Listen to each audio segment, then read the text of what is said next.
Iz kog jezika se razvio srpski jezik? Ovo pitanje nikad nisam čuo. Staroslovenski. Tako je. Staroslovenski. Tako je. Staroslovenski? Tako je. Sljedeće pitanje. Glavni sastojak piva je? Čekaj. Čega se brojeve? Pivo? Ne znam. Jedno je popularna žitarica. To. Ječam. Tako je. Ječam. Tako je. Ko je napisao Nečistu krv? Hint, imamo srednju školu imenovanu. Ne znam. Bora Stanković. Tako je. Stanković Bora. Tako je. Šta je basna? Priča koja se pominju životinje i imaju ljudske osobine kao.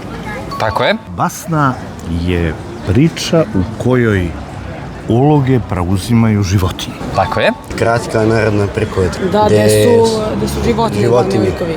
I da ima pouku. Tako je, bravo. I posljednje pitanje. Koliko je 25% od 2000? Rekli smo da nema matematike. 500. 1500 dinara, to jest. Nije baš dinara, ali jeste 500. 50% je 1000, 25% 500. To je to.